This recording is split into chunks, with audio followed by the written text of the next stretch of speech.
Welcome है रुकई जनाब। हम लोग बातचीत कर रहे हैं भारतीय जनता पार्टी के नितिन गडकरी से। मुझे बताइए, सीधा जवाब दीजिए, आपके गुजरात के मुख्यमंत्री नरेंद्र मोदी को अमेरिका वीजा नहीं देता, क्या उनका बिहार का वीजा भी नहीं है? देखिए, पहली बात तो आप हमारी लोकप्रियता देख ही लीजिए और मैं आपको आह्वान के रूप में कहता चाहता हूँ कि बिहार के चुनाव के नतीजे के बाद फिर से मुझे मिलने के लिए बिल्कुल। और आपको विश्वास के साथ बताना चाहता हूँ कि बिहार में भारतीय जनता पार्टी और जनता दल यू अलायंस बहुत ताकत से फिर से जीत कर आएगी और हमारी सरकार बनेगी। अगर युति रही, युति हो गई हमारी, अगर रही, कौन सी युति? मान लीजिए अगर नीतीश कुमार के जो उन्होंने कहा है कि अगर वरुण गांधी और नरेंद्र मोदी बिहार आएंगे तो कोई युति। आप ये मीडिया का काम अलग चलने दीजिए। मैं आपको साफ बताना चाहता हूँ, नीतीश कुमार जी की और मेरी व्यक्तिगत बातचीत हुई, हमारी अलायंस के बारे में सब चर्चाएं पूरी हुई है। सीटों के बंटवारे बारे में 8, 10, 15 दिन में फाइनल हो जाएगा। हमारा कार्यक्रम निश्चित हुआ है। हमने किए हुए, सरकार ने किए हुए पॉजिटिव काम पर हम चुनाव लड़ रहे हैं।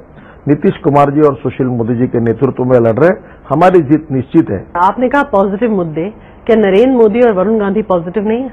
वरुण गांधी मेरे सहयोगी है, पार्टी के सेक्रेटरी है। बिहार प्रदेश की भारतीय जनता पार्टी चुनाव में किसको कहां ले जाना इसका कार्यक्रम तय करेगी और जो जिसको बिहार की पार्टी बुलाएगी वो सब नेता पार्टी के लिए प्रचार करेंगे। वो जो एड निकाला गया था, जब आपकी नए एड भी निकलेंगे ना जब आप कैंपेन करेंगे, खत्म हो गए, विवाद खत्म हो गए, एड खत्म। आप नए सवाल पूछिए। एक मिनट, आप भारतीय जनता पार्टी के राष्ट्रीय अध्यक्ष हैं, क्या वो उस वक्त, उस समय पे वो एड जायज थे? देखिए, एड का सवाल खत्म हो गया, विवाद का सवाल खत्म हुआ, भोजन का सवाल खत्म हुआ, उसके बाद वो हम मिले। भाई मुझे मियाँ बीबी राजी तो क्या करेगा काजी, हमारा सब हो गया, अलायंस हो गई, सीटें हो गई, अब चिंता हमको नहीं है। आप काजी नहीं तो अमित शाह जो अभी इस वक्त बहुत जिसे कहते हैं आपके गृह मंत्री, जो इस वक्त एक जिसे कहते हैं बहुत ही सीरियस और बहुत ही मतलब एक मैसेज जा रहा है देश को, क्या आपको लगता है कि नीतीश कुमार जो माने जाते हैं डेवलपमेंट के आइकन, अमित शाह नरेंद्र मोदी के साथ अब एक फोटो में आना चाहेंगे? अमित शाह के बारे में आप जिस प्रकार की टिप्पणी कर रहे हो उनके ऊपर अन्याय करने वाली है। जिस व्यक्ति को, जिसके लड़के के खून में सजा भुगत रहा, जो जिस सरकार ने सजा दी, जिस होम मिनिस्ट्री ने सजा दी, उसके खिलाफ एक गुनहगार ने दिए हुए बयान के ऊपर एक गृह मंत्री पर कार्रवाई हो रही, ये सरासर गलत है। ये पूरा सीबीआई का मिसयूज है।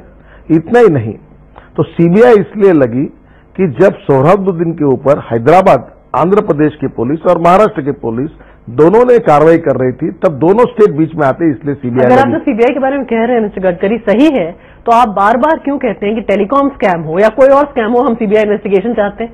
मतलब ये दो आप कह रहे हैं कि मीडिया बार बार सीबीआई, नहीं आप लोग बार बार डिमांड करते हैं। आप मेरी बात सुनी नहीं पूरी। सीबीआई के बारे में मैं ये साफ कह रहा हूँ, ये कांग्रेस ब्यूरो ऑफ इन्वेस्टिगेशन है, इसकी कोई क्रेडिबिलिटी नहीं है। बावजूद टेलीकॉम स्कैम है वो इन्वेस्टिगेट करें। नहीं, देखिए वो 1000 बार आएगा, 1000 केसेस ऐसी है कि जिन्होंने गलत काम किया है। मैं आपको पूछना चाहता हूँ, आपकी उम्मीद है कि वो ठीक करेंगे इसमें? एलियन मिश्रा के केस में सीबीआई ने बिहार में क्या किया, सतीश शर्मा के केस में क्या किया, तो फिर और इतना नहीं कि इशरत के केस में। मिस्टर गडकरी, ये सीबीआई का सवाल नहीं है, अमित शाह वाला मसला सुप्रीम कोर्ट मॉनिटर कर रहा है। क्या आप भारतीय जनता पार्टी के राष्ट्रीय अध्यक्ष कह रहे हैं कि इस देश का सुप्रीम कोर्ट कोई सीबीआई के प्रेशर में आ रहा है? देखिए, कौन क्या कर रहा है, बहुत सी चीजें बोलने लायक होती है, बहुत सी चीजें बोलने लायक नहीं होती है। जहां तक अमित शाह की बात है, इंक्वायरी कुछ भी होने दो, वो इसमें से निर्दोष होकर बाहर आएंगे। जहां तक गुजरात सरकार की बात है, निश्चित रूप से इससे बाहर आ जाएंगे और जो तथ्य सामने आएंगे उससे पूरा सच का जो है वो लोगों के सामने, हिंदुस्तान की जनता के सामने आएगा।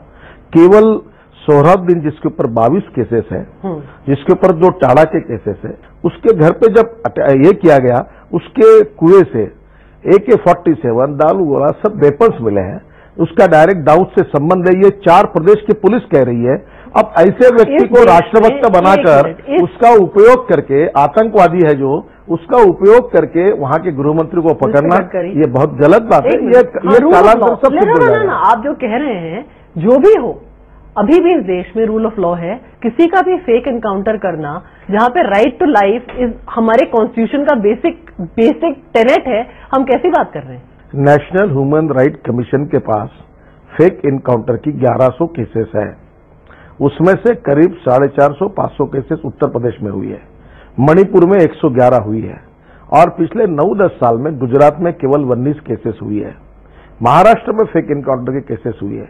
मैं पूछना चाहता हूं इस देश की न्याय व्यवस्था को, इस देश की पुलिस को, इस देश की सीबीआई को, क्या 111 केसेस जो हुई है मणिपुर, और मीडिया को भी पूछना चाहता हूं 111 केसेस जो है जो नेशनल ह्यूमन राइट कमीशन में कहीं क्या हुआ? ना जो गलत है वो गुजरात में हो गलत है, मणिपुर में हो गलत है। हम कोई भी फेक एनकाउंटर जस्टिफाई नहीं देखो, अभी आपको एक बात, आपको नजरिया बदलने की आवश्यकता है। गुजरात के बारे में, गोधरा के बारे में भी एक रिपोर्ट आया था कि ये तो अंगार लगाई नहीं थी, ऐसी हुई। देखिए, वोट बैंक पॉलिटिक्स के कारण यहाँ राजनीति ऐसी करवट लेती है और ऐसे ऐसे झूठ एविडेंसेस तैयार करने की कोशिश होती है, ये देश के लिए बहुत दुर्भाग्यपूर्ण है। देखो, criminal is a criminal and terrorist is a terrorist. अभी समय एक छोटे से ब्रेक का, ब्रेक के बाद अभी आते हैं।